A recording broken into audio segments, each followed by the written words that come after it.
জলেশ্বর মন্দির। আজ আপনাদের শোনাবো গাইঘাটা উত্তর 24 পরগনায় অবস্থিত জলেশ্বর মন্দিরের কথা। জলেশ্বর মন্দির যে প্রসিদ্ধ জাগ্রত ভোলে বাবার জন্যে তা আমরা সকলেই কম বেশি জানি।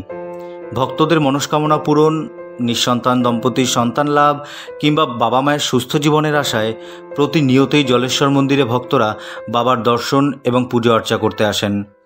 জলেশ্বর মন্দিরের একটি ঐতিহাসিক দিকও আছে। বহু প্রাচীনকাল থেকে এই মন্দিরের অবস্থান, আর সেই প্রাচীনকাল থেকেই মহাদেব কৃপা করে আসছেন তার কাছে আসা সকল ভক্তদের। মহাদেব সারা বছর এখানে জলের তলায় বিরাজমান থাকেন, এই কারণেই তার নাম জলেশ্বর। 1 থেকে 1.5 ফুট উচ্চতা বিশিষ্ট লম্বা গোলাকৃতি একটি পাথরখণ্ডকে জলেশ্বর রূপে পুজো করা হয়।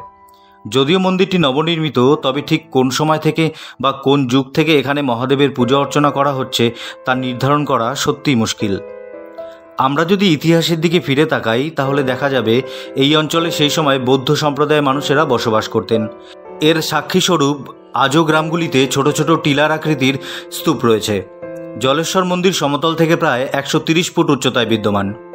মন্দির কমিটির কথায় রাজা লক্ষণ সেন 1200 শতকের শেষ ভাগে যখন গৌড়ের সিংহাসনে বসেন, ঠিক তখন থেকেই এখানে মহাদেবের পুজো অর্চা শুরু হয়।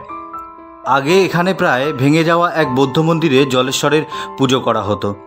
কথিত আছে রাজা লক্ষণ সেন এই মন্দির সংস্কার করেন, কিন্তু তারও পরবর্তীকালে প্রকৃতির নিয়মে সেই মন্দির ধ্বংস হলে টিন এবং টালি দিয়ে মন্দির নির্মাণ করে পুজো অর্চা করা হতো। গোবরডাঙ্গা জমিদার বাবু রমেশচন্দ্র বন্দ্যোপাধ্যায় এই মন্দির সংস্কারের দায়িত্ব নেন। পরবর্তীতে গোবরডাঙ্গার জমিদার বাবু রমেশচন্দ্র বন্দ্যোপাধ্যায় এই মন্দির সংস্কারের দায়িত্ব নেন। তখন এই জলেশ্বর অঞ্চল গোবরডাঙ্গা জমিদারির আওতায় ছিল বলে জানা যায়। জমিদার বাবু মহাদেবের সেবার উদ্দেশ্যে মন্দির সংলগ্ন বিশাল শিবপুকুরের জন্য 60 বিঘা জমি দান করেন। বর্তমানে মন্দির কমিটির জমির পরিমাণ প্রায় 28 বিঘা। তার মধ্যে 16 বিঘা জমি জুড়েই রয়েছে বৃহৎ শিবপুকুর, যার মধ্যে অধিষ্ঠান করছেন মহাদেব জলেশ্বর স্বয়ং।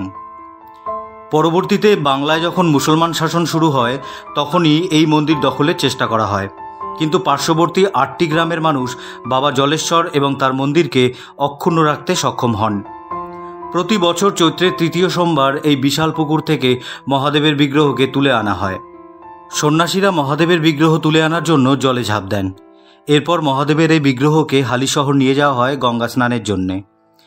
তারপর মহাদেবের বিগ্রহকে জলেশ্বরের পার্শ্ববর্তী ধরমপুর, গোপালপুর, চণ্ডীগড়, শিমুলিয়া এবং আরও বাকি 4টি গ্রামের ভক্তদের বাড়িতে নিয়ে যাওয়া হয় এবং তিনি সেখানে পূজিত হন।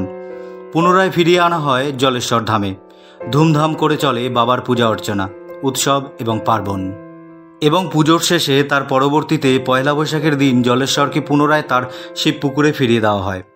চৈত্র সংক্রান্তির এই উৎসব উপলক্ষে লক্ষ লক্ষ পুণ্যার্থী ভক্তদের আগমন ঘটে। 1 মাস ব্যাপী চলে মেলা। শ্রাবণ মাসেও এখানে বহু ভক্তের আগমন হয়। মূল জলেশ্বর বিগ্রহ সারা বছর জলের তলায় থাকেন, তবু এই মন্দিরে নিত্য পূজা করা হয়। জলেশ্বর বিগ্রহের মতোই আরও একটি বিগ্রহ সারা বছর পূজিত হন। মন্দিরের আবার নতুনভাবে নির্মাণের কাজ শুরু হয়। বর্তমানে তা সম্পূর্ণ হয়েছে। মন্দিরের অপরূপ সৌন্দর্য, আকাশচুম্বী চূড়া এবং স্বয়ং মহাদেব আপনাদের মোহিত করবেই। এছাড়া জলেশ্বর মন্দিরের দেওয়ালে সিমেন্টের সাহায্যে এবং শিল্পীর হাতের ছোঁয়ায় ফুটে উঠেছে দক্ষযজ্ঞ, সমুদ্র মন্থনের ছবি, ভাগীরথীর মর্তে আগমন সহ আরও নানান কারুকার্য। কথিত আছে বাবা জলেশ্বরের কাছে যদি কিছু প্রার্থনা করা হয় তাহলে তিনি কখনোই কাউকে ফেরান না। ভালো থাকবেন সকলে। মহাদেবের কৃপা আপনাদের ওপর সবসময় থাকুক।